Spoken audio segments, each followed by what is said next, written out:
अस्सलाम वालेकुम दोस्तों, काफ़ी बच्चे सवाल कर रहे हैं कि इनलैंड रेवेन्यू या दूसरी जो जॉब्स होती हैं उसकी मेरिट किस तरह बनती है। आज हम खास डिस्कस करेंगे कि इनलैंड रेवेन्यू में आपकी कितनी मार्क्स होनी चाहिए जिससे आपकी मेरिट बनेगी और आपका मेरिट में नाम आ सकता है।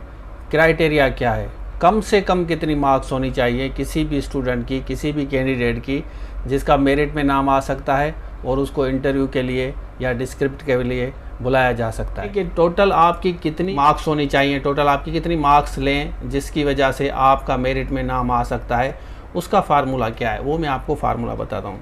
उसका सिंपल फार्मूला ये है कि सपोज़ एक सीट है, एक सीट पे टोटल जो होगा कैलकुलेटेड वो 3 लोगों को पास करते हैं। एक सीट पे 3 लोगों को पास करेंगे।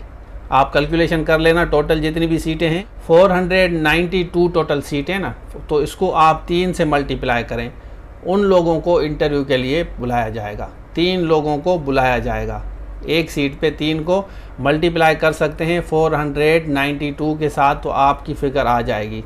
अब आते हैं कि मेरिट किस तरह बनेगी। वैसे तो फेडरल पब्लिक सर्विस कमीशन के एक बंदे ने, असिस्टेंट डायरेक्टर ने मुझे बताया था इन्विजिलेशन के दौरान कि सर हमारे पास 25 जो भी उठाए, 25 मार्क्स जो भी बंदा उठाता है कैंडिडेट, उसको हम पास कंसिडर करते हैं कि वो बेसिकली पास क्राइटेरिया में आ रहा है। अब आप हैरान होंगे 25 तो बहुत कम है। इसका मैं छोटा सा मिसाल दे रहा हूँ। जो कस्टम में बच्चे पास हुए थे, लाखों में आपने देखा होगा बैठे थे और हज़ारों में लोग पास हुए थे कस्टम में, वो 25 का फार्मूला था। उसके बाद डिस्क्रिप्टिव टेस्ट था। तो 25 पे आपका पास होता है, मतलब 25 से कम लेंगे तो आप पास नहीं होंगे, नंबर 1। उसके बाद आते हैं 25 के बाद, अभी मैं आपको बता रहा हूँ कि मेरिट किस तरह बनेगी। सपोज़ कि मैंने आपको बताया कि एक सीट है और 3 लोगों को पास करना है। जो 3 लोग टॉप स्लॉट में होंगे, मतलब 100 से लेके शुरू करेंगे 99, 98, 97, इस तरह आपका फार्मूला आएगा, नीचे आएगा। तो जो भी 3 टॉपर होंगे एक सीट के अगेंस्ट, उनको बुलाया जाएगा। अब क्योंकि ये सीटें 492 हैं तो इनका मेरिट जो है 60 भी हो सकता है, 50 प्लस भी हो सकता है, 45 भी हो सकता है, 80 भी हो सकता है, 70 भी हो सकता है। मतलब आप कैलकुलेट करें 492 जो भी बच्चे हैं, वो ज़्यादा सीट होने की वजह से एक फ़ायदा होता है कि मेरिट आपकी कम हो जाती है। सीटें जितनी कम होंगी मेरिट ऊपर जाएगी, ये बात समझ लें। तो इसका इट मीन्स के 25 अगर मार्क्स आप उठाते हैं तो आपको कंसीडर किया जाता है पास हैं, लेकिन इट डज़ंट मीन कि आपको इंटरव्यू के लिए बुलाया जाए। अगर आप मेरिट में फॉल करेंगे, मेरिट इन अ सेंस के एक सीट के अगेंस्ट 3 लोगों को बुलाया जाता है। अच्छा, अभी ये इस तरह भी करते हैं, एक सीट के अगेंस्ट समटाइम्स 6-7 लोगों से डॉक्यूमेंट्स ये मंगवाते हैं, 6-7 लोगों से डॉक्यूमेंट्स मंगवाते हैं। और उसमें आपने देखा होगा कि वो लिखते भी हैं कि इट डज़ंट मीन कि आप जो है क्वालिफाइड हैं। ये बाद में हम आपको मेरिट जो प्रोविजनली प्री सिलेक्टेड कैंडिडेट्स की आपने लिस्ट देखी होगी, मैं आपको दिखाता हूँ। यहाँ पे खोलता हूँ फेडरल पब्लिक सर्विस कमीशन, मैं आपको समझाता हूँ। अब ये अप्रेजिंग का आप देख लें, अप्रेजिंग वैल्यूएशन का 16 को आया है रिज़ल्ट। इसको हम खोलते हैं, खोल लिया। ये प्रोविजनली यहाँ देखें, list of provisionally short listed candidate आपको नज़र आएगा। ये 16 तारीख को इन्होंने अपलोड की, आज 18 है। तो आप यहाँ पे देख सकते हैं कि अगर आप यहाँ नीचे आएंगे, आप यहाँ पे नीचे आए, देखें ये वाले जो हैं list of ineligible candidate, rejected candidate, मतलब इन्होंने सारों से डॉक्यूमेंट्स मंगवाए थे। तो इन लोगों के जो डॉक्यूमेंट्स चेक किए गए तो किनका चालान नहीं था, किनके डॉक्यूमेंट्स पूरे नहीं थे, किनकी डिग्री पूरी नहीं थी, एक्सपीरियंस नहीं था, तो ये हो गए आपके रिजेक्ट। मतलब एक सीट के अगेंस्ट 5-6 से भी डॉक्यूमेंट्स मंगवा सकते हैं। तो वो इसका ये मकसद नहीं होता कि आपने क्वालिफाई किया है, इस बात को आप समझें। इट डज़ंट मीन कि आपने क्वालिफाई किया है क्योंकि आपसे डॉक्यूमेंट्स मांगे गए हैं। डॉक्यूमेंट्स के बाद जो लिस्ट आएगी फिर आप क्वालिफाइड हैं, जो मैं आपको दिखा रहा हूँ। आप यहाँ पे देख सकते हैं कि लास्ट में जैसे तो लिस्ट ऑफ ये इनएलिजिबल कैंडिडेट आ गया। उसके नीचे होगा लो मेरिट। लो मेरिट मतलब अब आप देखें लो मेरिट का क्या मकसद होता है। जैसे मैंने आपको पहले बताया कि अगर आपका जो मेरिट लिस्ट में नाम नहीं आ रहा टॉप स्लॉट में, तो आप लो मेरिट में हैं, आप रिजेक्ट हो जाएंगे इन द सेंस के, क्योंकि एक के अगेंस्ट 3 लोगों को बुलाया जाता है। Remaining candidates in the subject case are either low in merit or failed in the screening test. Low in merit या फेल का मकसद क्या है, जैसे मैंने आपको बताया 25 पे पास है तो मेरिट में लो आगे पास होते हैं, और कुछ 25 से भी कम उठाएंगे तो वो फेल हो जाते हैं। ठीक हो गया, it will be call for they will not be call for interview, be noted that no further communication shall be made in this regard, the names and number of shortlisted rejected candidate are subject to the modification after commission decision on the representation review.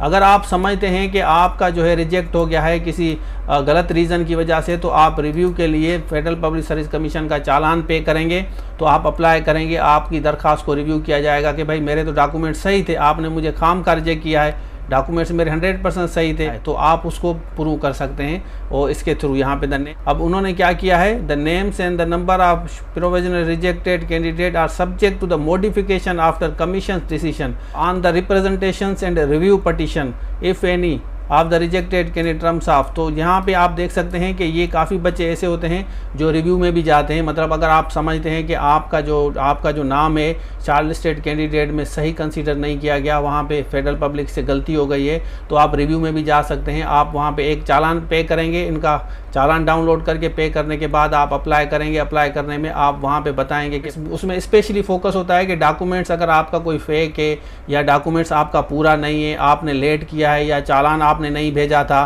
तो आप बताएंगे कि चालान मैंने भेजा है, मेरे पास proof भी है, तो इस वजह से आपका तो आप जब प्रूफ देंगे तो वो रिव्यू करेंगे, रिव्यू करने के बाद भी आपका नाम आ सकता है, ये भी चांस होता है आपका अगर आप मेरिट में आ रहे हैं। उसके बाद जैसे मैंने आपको बताया यहाँ पे आप देखें list of eligible rejected candidate, तो इस तरह आपकी लिस्ट बनती है, सिंपल फार्मूला में बता रहा हूँ, इस तरह आपकी लिस्ट बनेगी। तो ये वाले देख सकते हैं। अच्छा पीछे चलते हैं थोड़ा सा, यहाँ पे देखेंगे ना, यहाँ पे आपको मिलेगा डॉक्यूमेंट्स रिक्वायर्ड। पहले डॉक्यूमेंट्स रिक्वायर्ड में ये होता है कि इसका मैं आपको बता दूं, जैसे डॉक्यूमेंट्स रिक्वायर्ड खोलेंगे तो जैसे एसएस है या अकाउंटिंग है, यहाँ अकाउंटेंट का खोलते हैं हम, जैसे अकाउंटेंट के बच्चे हैं, इन्होंने जो अप्लाई किया था यहाँ पे हम खोलते हैं।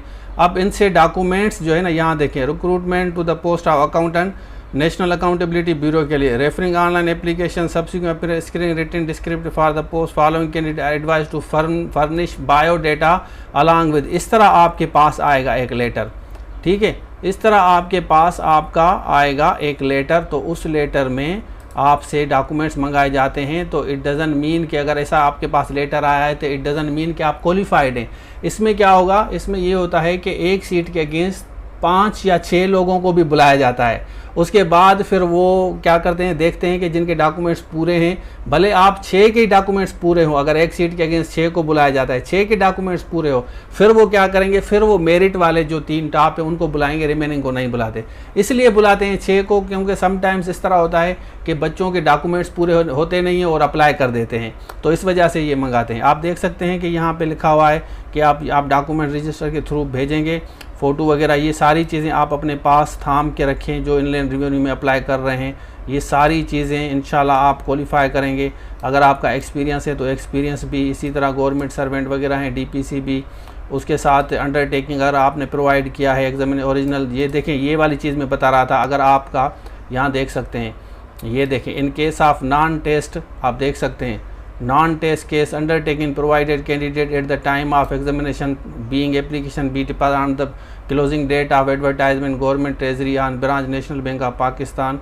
अब अगर आपने वहाँ पे एफिडेविट दिया था तो आपने कहा था कि चालान नहीं है, तो चालान के बगैर भी आप वहाँ पे अपीयर हो सकते हैं। ये मैं आपको बता रहा हूँ, अगर आप उनको कहें कि ये अंडरटेकिंग मेरे से ले लें, ठीक है, तो वो अंडरटेकिंग अगर आपने दिया है और चालान नहीं पे किया तो चालान भी आप इनके साथ भेज दें। तो ये देख सकते हैं कि list of candidate for document submission. तो यहाँ पे देखें इनकी जो सीट्स होंगी, ऊपर देखते हैं post of recruitment to the post of, ये एक ही सीट है, अकाउंटेंट बीपीएस 17 एक ही सीट है इनकी, और एक सीट में डॉक्यूमेंट्स 10 से मंगवा रहे हैं, आप देख सकते हैं। अच्छा, अगर एक सीट होगी पाकिस्तान में तो 5 को इंटरव्यू के लिए बुलाते हैं, एक सीट के अगेंस्ट 5 को इंटरव्यू के लिए बुलाते हैं। अगर मेरिट सारे पाकिस्तान में एक हो, अगर एक से ज़्यादा होंगी तो फिर 3 बुलाते हैं। ये भी फार्मूला आप समझ लें। तो ये भी मैं बताना भूल गया, तो आपको पता हो कि मैं इनके रूल्स को काफ़ी कुछ जानता हूँ।